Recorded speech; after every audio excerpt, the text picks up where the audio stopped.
The dawn broke over the Wyoming basin, not with a whisper, but with a cold, iron silence. It was October 1878, and the wind carried the metallic scent of snow from the distant peaks, cutting through the canvas of the covered wagon like a freshly whetted knife. To Clara Vance, the landscape was a paradox, breathtakingly majestic and utterly indifferent to whether she lived or died. She gripped the leather reins, her knuckles white, her hands no longer the soft, unblemished hands of a Dayton schoolteacher. They were chapped, calloused, and trembling with a fatigue that went deeper than bone. Beside her, 14-year-old Toby slept in an awkward slump, his sandy hair falling over a face that had lost its boyish roundness somewhere back in Nebraska. The wagon groaned, a rhythmic wooden complaint that had become the soundtrack of their lives. The left rear wheel wobbled with a precarious determination, a mechanical limp they had been nursing for the last 60 miles. Pulling them was Bessie, a mare whose ribs were beginning to show through her winter coat, her head lowered in resignation. She trudged forward not out of hope, but out of habit. Clara's green eyes scanned the horizon. She was 26, a widow of 7 months, fleeing the suffocating pity of her in-laws and the ghost of her husband, Arthur. Arthur had survived the war only to die of a fever in a soft bed, leaving Clara with nothing but debts and a younger brother to raise. "Are we there, Clara?" Toby mumbled, shifting as the wagon hit a rut. "Soon," she lied. It was a reflex now. The land agent in Cheyenne had sold them a dream, the Henderson claim. Good water, he'd said, fertile soil. But out here, where the sagebrush stretched into eternity, promises evaporated like morning mist. Ahead, a smudge of gray rose against the pale blue sky. Smoke. "Look, Toby," Clara said, her voice raspy. "Civilization." It wasn't much of a town, a collection of rough-hewn timber buildings huddled together against the vastness, as if afraid to be alone. The signpost, leaning drunkenly to the left, read Blackwood Creek. It consisted of a livery, a saloon that smelled of stale beer even from the street, and a general store with the words Miller's Mercantile faded on the facade. Clara guided Bessie to the hitching rail. Her legs shook as she climbed down, the earth feeling unsteady beneath her boots after weeks on the wagon bench. "You folks look like you've walked through the valley of the shadow," a voice called out. A woman emerged from the Mercantile. She was broad-shouldered and sturdy, wearing a calico dress that had seen better days but was meticulously clean. Her face was a map of the territory, lines etched by sun and wind, but her eyes were kind. "We've come a long way," Clara managed, dusting off her skirt. "I'm Clara Vance. This is my brother, Toby. We're looking for the Henderson claim." The woman's expression faltered. A shadow passed over her face. "I'm Hattie Miller, and—" "Honey, that land agent in Cheyenne has a lot to answer for." "Why?" Clara felt a stone drop in her stomach. "Is the land gone?" "The land is there," Hattie said, lowering her voice and glancing toward the saloon. "But keeping it is a different matter. The Krell brothers run this valley. They've squeezed out 3 families this summer alone. Jedidiah Krell doesn't like fences he didn't build." Before Clara could ask more, the saloon doors swung open. 3 men stepped out, bringing the smell of whiskey and violence with them. The leader was a man of wiry menace, wearing a coat that looked too expensive for a dusty town. He had a mustache waxed to sharp points and eyes like polished flint. This was Jedidiah Krell. Flanking him were 2 brutes, a scar-faced man known as Rook and a younger, nervous-looking kid called Slip. "Well now," Krell drawled, stepping off the boardwalk. His boots crunched loudly in the gravel. "Fresh arrivals, and a lady no less." He circled the wagon, his eyes stripping the dignity right off of Clara. "You lost, darlin'?" "We are settlers," Clara said, finding a spine she didn't know she still possessed. "We have the deed to the Henderson place." Krell laughed, a dry, rattling sound. "Henderson fell down a well. Tragic accident. That land is practically part of my grazing range now. I charge a toll for squatters." "We aren't squatters," Toby piped up, stepping in front of his sister. He looked impossibly small against the men. "We own it." Rook stepped forward and backhanded Toby without a word. The boy hit the dust hard, gasping. "No!" Clara screamed, lunging for her brother, but Krell caught her wrist. His grip was like a steel trap. "Feisty," Krell sneered, pulling her close enough that she could smell the rot of his tobacco. "I like feisty. Maybe we can work out a trade for the toll. You're prettier than the last one." The metallic click-clack of a lever-action rifle shattered the air. "Let her go, Jedidiah." The voice was a low rumble, like thunder trapped in a canyon. Every head turned. Standing in the center of the street was a giant. He had to be 6'4", with shoulders that blocked out the sun. He wore a duster coat stained with trail dust and a black hat pulled low, shadowing a face hidden behind a thick, dark beard. In his hands, a Winchester rifle was held, with the casual ease of a man who had been born holding it. "Silas," Krell spat the name like a curse, "this doesn't concern you. A man beating a boy and manhandling a woman concerns anyone with a pulse," the giant, Silas Thorne, said calmly. He took a step forward. "Let her go." "You think you're the law, Thorne?" Krell challenged, though he loosened his grip on Clara. "You're just a washed-up soldier hiding in the hills." "I ain't the law," Silas said, his voice dropping an octave, "which means I don't have to wait for a judge to decide if I put a bullet in your knee." The silence that stretched between them was electric. Clara pulled, Toby to his feet, her heart hammering against her ribs like a trapped bird. Krell looked at the rifle, then at the cold, dead look in Silas Thorne's eyes. He sneered, stepping back. "Have it your way, hermit, but you can't watch them every second. Accidents happen in this country." Krell signaled his men, and they retreated into the saloon, casting dark looks over their shoulders. Clara exhaled, a breath she felt she'd been holding for 5 minutes. She turned to the stranger. "Thank you. You saved us." Silas Thorne didn't smile. He looked at her with eyes the color of a winter sky, cold, distant, and incredibly sad. "Go back to Ohio, ma'am. This country will eat you alive." He turned on his heel and walked toward the livery, a solitary figure against the wind. "That's Silas Thorne," Hattie whispered, coming up beside Clara. "Lives up near the peaks. Legend says he was a major in the war, a hero. But he came back different, broken. He don't talk to folks much." "He helped us," Clara said, watching him disappear. "He hates Krell," Hattie corrected. "But he's right. The Henderson place is 15 miles north, right near Thorne's land. It's wild country. Krell won't stop." Clara looked at Toby, wiping blood from his lip. She looked at their meager supplies. She looked at the mountains. "We have nowhere else to go," Clara said, her voice hardening into steel. "We're staying." The Henderson cabin was a wreck. The roof sagged like a broken spine, and the door hung on one hinge. But it had 4 walls and a stone chimney. For 3 days, Clara and Toby worked until their hands bled. They scrubbed, patched, and cleared. On the 4th morning, a rider appeared on the ridge. It was Silas Thorne. He rode a massive black stallion that looked as formidable as he did. Behind him, he led a pack mule. He rode into the yard and dismounted without a greeting. He untied a heavy sack from the mule and dropped it on the porch. "Venison and nails. You'll need 'em for that roof." Clara stood up, brushing dirt from her apron. "Mr. Thorne, we can't pay you." "Didn't ask for payment." He looked at the sorry state of their wagon. "You plan on wintering here?" "We do." He studied her, really looked at her, for the first time. He saw the stubborn set of her jaw, the fire in her green eyes. "Then you're a fool, but a brave one." "Why did you come?" Clara asked. Silas hesitated. "My ranch borders this land.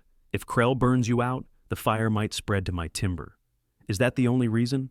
He didn't answer. He just mounted his horse. "Keep a gun loaded. Krell is a coyote. He waits for the weak moment." And just like that, he became their silent guardian. He never stayed long, but he appeared when they needed him most. He showed Toby how to chop wood efficiently. He showed Clara how to patch the chinking in the logs to keep the wind out. Then November hit. It wasn't a gradual cooling. It was an assault. The sky turned a bruised purple, and the temperature plummeted 30 degrees in an hour. "Get the wood in!" Clara yelled over the rising gale.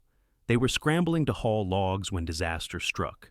Toby, rushing on the slick frost, slipped. His leg went down into a badger hole, and the snap was audible even over the wind. His scream tore through Clara's soul. She dragged him inside as the snow began to fall. Not flakes, but shards of ice driven by a screaming wind. By nightfall, the world was white. Toby was delirious with pain. his leg swollen and purple. Clara had set it as best she could, but she had no medicine, and the cold was seeping through the walls. For 2 days, the blizzard raged. They ran out of wood. Clara burned the broken furniture. Then she burned the wagon seat. Toby's fever spiked. "Clara," he whispered, his eyes glassy. "I'm cold." Clara wrapped him in every blanket they owned. She sat shivering, holding the old Colt Navy revolver Arthur had left her. She made a decision. She wrapped her feet in rags, put on her coat, and opened the door. The wind knocked her back, stealing her breath. She fired 3 shots into the air. Bang, bang, bang. She waited. Nothing but the howl of the wind. She fired 3 more. An hour passed. The cold was a physical weight, pressing the life out of them. Clara lay next to Toby, sharing her body heat, praying to a god she thought had forgotten them. Then, a thud, a heavy pounding on the door. Clara scrambled up, fumbling with the latch. The door burst open, and a snowman stumbled in. Silas. He was covered in ice, his beard a frozen mask. He kicked the door shut and dropped a massive bundle of dry pine kindling on the floor. "Heard the shots," he rasped, his voice rough. "Echoes in the valley." He didn't waste time. He built the fire up until it roared. He checked Toby's leg with surprisingly gentle hands. From his coat, he produced a flask. "Laudanum," he said, "for the pain." As Toby drifted into a peaceful sleep, Silas slumped against the hearth, exhausted. Clara saw his hands. They were raw, almost frostbitten. He had ridden through hell for them. "You could have died," Clara whispered, handing him a tin cup of coffee. "Might have," he grunted, taking the cup. His fingers brushed hers, sending a jolt of warmth through her that had nothing to do with the fire. "Why?" she asked again. "We are just strangers." Silas stared into the flames. The silence stretched, heavy and intimate. "I led a battalion in the war," he began, his voice low. "Battle of Cold Harbor. I sent 300 boys into a charge across an open field. Orders, stupid orders. I watched them get cut down like wheat. 300, I couldn't save them." He looked at Clara, his eyes full of ancient ghosts. "I came out here to be alone, to stop seeing their faces. But when I saw you on that street, you have the same look in your eyes that they did. Hope, and I couldn't watch another innocent thing die." Clara reached out and took his hand. It was large, scarred, and rough, but it anchored her. "We aren't dying, Silas. You saved us." "The storm isn't over," he said, but he didn't pull his hand away. "And Krell is still out there." They sat together through the long night, the wind screaming outside, but inside, a fragile bond was forging, stronger than iron, warmer than the fire. The thaw brought a deceptive peace. The weeks following the blizzard were a blur of activity. Silas didn't leave. He stayed in the barn loft, helping them fortify. He taught Clara to shoot. "Don't pull the trigger," he murmured, standing close behind her, his chest brushing her back. "Squeeze it, like a heartbeat." Clara fired. The bottle on the fence post shattered. "Good," Silas said, his voice husky. She turned to face him. They were inches apart. The air between them crackled. Clara saw the man beneath the scars, the tenderness he tried so hard to hide. "Silas!" she breathed. He leaned in, his hesitation warring with a hunger he'd denied for years. When his lips touched hers, it wasn't tentative. It was acclaiming, a desperate affirmation of life in a land of death. Clara wound her fingers into his coat, pulling him closer, melting into his strength. But the moment was shattered by the sound of hoofbeats. "Inside!" Silas barked, the soldier instantly replacing the lover. They barricaded the door just as the first shot splintered the wood frame. "It's Krell!" Toby yelled from the window, ignoring his splinted leg, a shotgun in his hands. Outside, Krell's voice echoed. "Time's up, Nestors. And Thorne, I know you're in there. I'm burning you all out." "There's 6 of them," Silas said, peering through a chink in the logs. "They're circling." "What do we do?" Clara asked, gripping her revolver. "We fight," Silas said. He looked at her, his eyes fierce. "We hold the line." The battle was chaos. Bullets punched through the timber, sending splinters flying like shrapnel. Clara fired until her ears rang, reloading with trembling fingers. Silas was a machine, moving from window to window, his rifle cracking with deadly precision. "They're flanking!" Silas yelled. "Toby, watch the back!" Suddenly, the smell of smoke drifted in. "Fire arrows!" Silas cursed. "They're trying to torch the roof." "I'm going out," Silas said, grabbing a water bucket. "No! They'll kill you!" Clara screamed. "If I don't, we burn." He grabbed her shoulders, kissing her hard and fast. "Cover me!" He kicked the back door open and sprinted. Clara leaned out, firing wildly at the muzzle flashes in the tree line, praying, screaming defiance. Silas scrambled up the lean-to, dousing the flames on the shingles. Bullets kicked up dirt around him. Suddenly, a new sound cut through the gunfire. A bugle? No, a horn, and then the thunder of many hooves.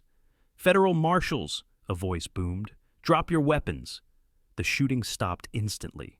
Silas slid off the roof, chest heaving. Clara ran outside, gun raised. In the yard, a posse of 20 men surrounded Krell's gang.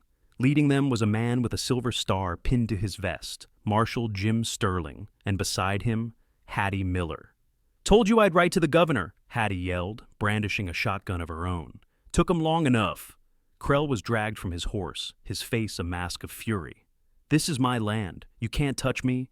"Judge says different," Marshal Sterling said coolly. "You're under arrest for racketeering, arson, and 3 counts of murder." As the dust settled, Silas walked over to Krell. The giant towered over the outlaw. "If you ever come back," Silas whispered, low enough only for Krell to hear, "there won't be a trial." Krell paled and said nothing as he was shackled. Winter turned to spring, and the valley transformed. The gray sage burst into green, and wildflowers painted the hills in riotous colors. The trial in Cheyenne had been swift. Krell was sentenced to life in the territorial prison. The Henderson claim, now the Vance Thorne claim, was secure. On a bright May morning, the community gathered at the ranch. They weren't just neighbors anymore. They were family. Hattie was there, bossing everyone around. Toby was walking with a cane, but walking proud. Clara stood on the porch, wearing a dress made of blue silk that Silas had ordered all the way from St. Louis. She watched Silas nailing the final board on the new barn extension. He climbed down and walked toward her. The darkness was gone from his eyes, replaced by a quiet peace. He took off his hat, his hair dark and unruly. "Mail came," he said, handing her a letter. "From the territory capital." Clara opened it. "They want to appoint a new sheriff for the precinct. They want you, Silas." Silas snorted. "A sheriff? Me? Why not?" Clara smiled, stepping off the porch to meet him. "You already keep the peace." "I have enough to manage right here," he said, wrapping his arms around her waist. "With the cattle, and the boy, and other things." "Other things?" Clara raised an eyebrow. Silas rested his forehead against hers. "Building a home, with you." Clara took his hand and placed it on her stomach. It was early, but she knew. She felt the flutter of life. Silas froze. His eyes widened, searching hers.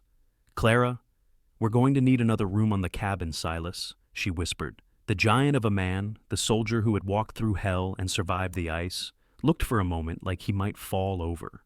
Then a grin broke across his face, pure, unadulterated joy.